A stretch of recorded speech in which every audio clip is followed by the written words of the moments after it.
කරන්නේ මෝඩ පහේ වැඩමයි. ඒ වුණාට මෙයාගේ බිරිඳ නම් එහෙම නැහැ. මෙයා හැම පසළොස්වකම පොයටම සිල් ගන්නවා.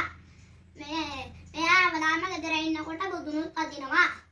මෙයාගේ බිරිඳගේ හිතේ කඩකාටුවකට තිබුණේ ගමරාල සිල් ගන්නේ නැති එක ගැන. එක දවසක් එයාගේ බිරිඳ ගමරාලට කියනවා හැම පොයටම ගෙදරට වෙලා මේ ටීවී එක බල ඉන්න නැතුව පන්සලට ගිහින් සිල් ගත්තොත් හොදා කියලා එයා කිව්වා. දැන් මෙයා කියනවා අපි දෙන්නම ගියොත් ගෙදරට හොරු පනින්නත් පුළුවන් කියලා. එතකොට නම් මෙයාගේ බිරිඳ කියනවා ඒකත් ඇත්ත. එහෙනම් ඔයා එක දවසයි මං එක දවසයි අපි දෙන්න මාරුවට යන් කියලා. දැන් පොය දවසක් ආවා. මෙයාගේ බිරිඳ මේ ගෙදර නැවතිලා මෙයාව පන්සලට යවුවා. ඒ වුණාට මෙයා පන්සලේ හැසිරෙන විදිහ දන්නේ නැහැ. අය ඉතින් ගොඩ දවසක් ගෙදර වෙලා මෝඩ පහේ වැඩ කරපු නිසා. ඊට පස්සේ දැන් මෙයා පන්සලේ තියෙන කෙහෙල් පත්‍රකට මුවා වෙලා හිටියා. දැන් පන්සලේ නායක හාමුදුරුවෝ වැඩියා. ඊට පස්සේ මෙයා කවුදෝ ඉන්නව දැක්කා. ඊට පස්සේ නායක හාමුදුරුවෝ මෙයාගෙන් අහනවා කවුද ඔතන කියලා. ඊට පස්සේ මෙයාත් කියනවා කවුද ඔතන කියලා. එයාට උපදේශ මතක් වෙලා. ඊට පස්සේ දැන් හාමුදුරුවෝ කියනවා කවුද ඔයා? අය පන්සලට ඇවිත් සිල් ගන්න ආස නැත්තම් පන්සලට ආවේ කියලා කිව්වා. ඊට පස්සේ දැන් ගමරාල හාමුදුරුවන්ට එහෙම කියලා අපහාස කරා.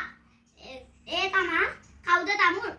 ඇයි ඔබට සිල් ගන්න බැයි නම් ඇයි ඔබත් පන්සලට ආවේ? ඒ නිසා දැන් ඔබ ගෙදරට ඵලයන් කිව්වා. ඊට පස්සේ හාමුදුරුවන්ට කේන්ති ආවා. ඊට පස්සේ හාමුදුරුවෝ කියනවා මෙන්න පිස්සේ මෙන්න මේ හොර පිස්ස බෙලවලා දානවා කිව්වා. ඊට පස්සේ ගමරාලත් කියනවා මෙන්න බොලක් පිස්සේ මේ පිස්ස බෙලවලා දානවා කියලා.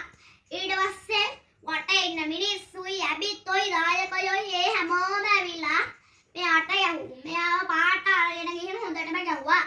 දැන් මෙයාට ගෙදර යන්න වුණා.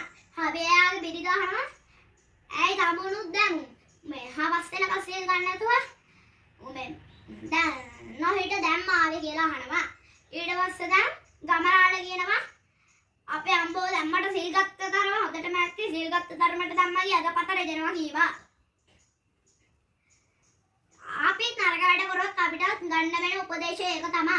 ඒ නිසා අදහම් පාසල් ළමයි වෙනවන අපයි ඒ වගේ නරක වැඩ නොකර හොදින් ඉන්න පුරුදු වෙමු. මගේ කතාව මෙතනින් අවසానයි. යසාසිඩි ඔබ සැමට ස්තුතියි.